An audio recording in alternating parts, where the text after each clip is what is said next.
ಮನೆಯವರು ಮೆಹಂದಿ ಕಾರ್ಯಕ್ರಮಕ್ಕೆ ಹೋಗಿದ್ದಾಗ ಅಡುಗೆ ಮನೆಯ ಬಾಗಿಲು ಮುರಿದು ಒಳನುಗ್ಗಿ ಕಳ್ಳತನ ನಡೆಸಿದ ಘಟನೆ ಉಡುಪಿ ಜಿಲ್ಲೆಯ ಕಾರ್ಕಳ ತಾಲೂಕಿನ ಕಲ್ಯ ಗ್ರಾಮದ ಕಂಗಿತ್ತು ಎಂಬಲ್ಲಿ ನಡೆದಿದ್ದು, ಪ್ರಕರಣಕ್ಕೆ ಸಂಬಂಧಪಟ್ಟಂತೆ ಇಬ್ಬರು ಆರೋಪಿಗಳನ್ನು ಪೊಲೀಸರು ಬಂಧಿಸಿದ್ದಾರೆ.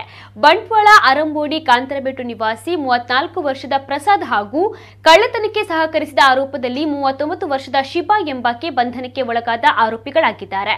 ಕಾರ್ಕಳ ತಾಲೂಕು ಕಲ್ಯ ಗ್ರಾಮದ ಕಂಗಿತ್ತುವಿನ ಉಷಾ ಜಗದೀಶ್ ಅಂಚನ್ ಅವರ ಮನೆಯಲ್ಲಿ ಡಿಸೆಂಬರ್ 3ರಂದು ಈ ಕಳವು ಪ್ರಕರಣ ನಡೆದಿತ್ತು. ಅಂದು ಮನೆಯ ಗಾಡ್ರೇಜ್ನಲ್ಲಿ ಇರಿಸಿದ್ದ ಸುಮಾರು 4.50 ಲಕ್ಷ ರೂಪಾಯಿ ಮೌಲ್ಯದ ಸುಮಾರು 156 ಗ್ರಾಂ ತೂಕದ ಬಂಗಾರದ ಒಡವೆ ಸಹಿತ 9,75,000 ರೂಪಾಯಿ ಬೆಲೆ ಬಾಳುವ ಬಂಗಾರದ ಆಭರಣಗಳನ್ನು ಕಳವು ಮಾಡಿಕೊಂಡು ಹೋದ ಬಗ್ಗೆ ಕಾರ್ಕಳ ಗ್ರಾಮಾಂತರ ಠಾಣೆಯಲ್ಲಿ ಪ್ರಕರಣ ದಾಖಲಾಗಿತ್ತು.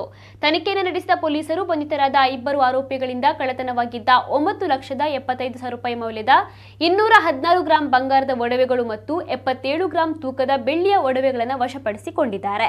ಆರೋಪಿ ಪ್ರಸಾದ್ ಮೇಲೆ ಈ ಹಿಂದೆ ಬಂಟ್ವಾಳ ಗ್ರಾಮಾಂತರ ಠಾಣೆ, ಮೂಡ್ಬಿದ್ರೆ, ಕಾರ್ಕಳ ನಗರ ಠಾಣೆಗಳಲ್ಲಿ ಕಳ್ಳತನ ಪ್ರಕರಣಗಳು ಮತ್ತು ಮೂಡ್ಬಿದ್ರೆ ಠಾಣೆಯಲ್ಲಿ ಸುದರ್ಶನ್ ಜೈನ್ ಅವರ ಕೊಲೆ ಪ್ರಕರಣ ಹಾಗೂ ವೇಣೂರು ಠಾಣಾ ವ್ಯಾಪ್ತಿಯಲ್ಲಿ ಪೊಕ್ಸೋ ಪ್ರಕರಣಗಳು ಕೂಡ ದಾಖಲಾಗಿದ್ವು.